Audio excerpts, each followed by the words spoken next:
Hello all, welcome back to my channel. இந்த வீடியோவில் என்ன பார்க்க போறோம்னா, ரத்த அழுத்தம் திடீர்னு அதிகரிச்சுன்னா நம்ம என்ன பண்ணணும் அப்படிங்கிறத பற்றி தான் பார்க்க போகிறோம். வீடியோக்குள்ளே போகிறதுக்கு முன்னாடி நம்ம சேனல் நீங்கள் ஃபர்ஸ்ட் டைம் பார்க்குறீங்கன்னா மறக்காம சேனலை சப்ஸ்கிரைப் பண்ணிக்கோங்க. வீடியோ பிடிச்சிருந்துச்சுன்னா லைக் அண்ட் கமெண்ட் பண்ணுங்க. பெல் பட்டனையும் ப்ரெஸ் பண்ணிக்கோங்க. அப்போ தான் நான் நெக்ஸ்ட் வீடியோ போடும்போது உங்களுக்கு நோட்டிஃபிகேஷன் வரும். இந்த ஹெல்த் இன்ஃபோ சேனல்ல டெய்லியும் ஹெல்த் சம்பந்தமான வீடியோக்கள் போட்டுட்டு இருக்கோம். உங்களுக்கு ஒரு நாள் இல்லை ஒரு நாள் ரொம்ப ஹெல்ப்ஃபுல்லா இருக்கும். இந்த சேனல் மூலயமா யாராச்சும் ஒருத்தவங்க பயனடைஞ்சா கூட அது எனக்கு ரொம்ப நன்மை தரும். வாங்க வீடியோக்குள்ள போகலாம்.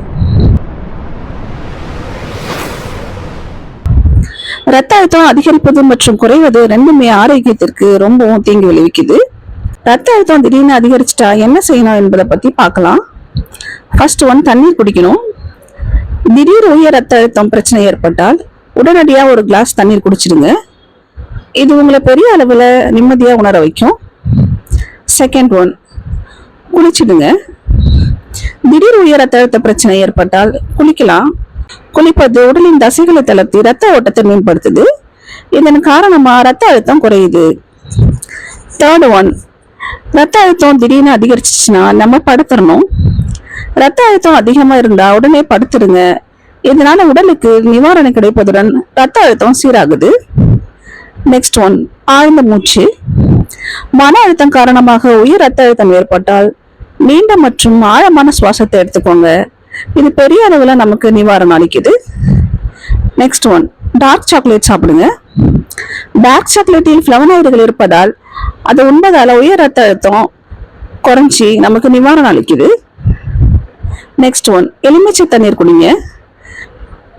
திடீரென ரத்த அழுத்தம் அதிகரிச்சிச்சு அப்படின்னா ஒரு கிளாஸ் தண்ணீர்ல கல் உப்பு மற்றும் ஒரு தேக்கரண்டி எலுமிச்சை சாறு கலந்து குடிங்க.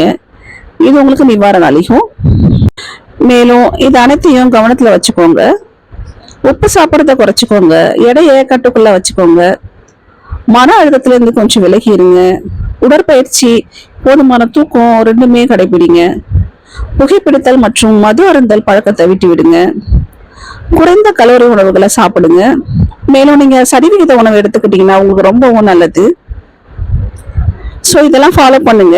ரத்த அழுத்தம் திடீர்னு அதிகரிச்சிச்சு அப்படின்னா உங்களுக்கு நார்மல் ஆயிடும். இந்த மாதிரி ஹெல்த் சம்பந்தமான வீடியோக்கள் உங்களுக்கு தேவைப்படுதுன்னா மறக்காம சேனலை சப்ஸ்கிரைப் பண்ணிக்கோங்க. ஃப்ரெண்ட்ஸுக்கும் ஷேர் பண்ணுங்க.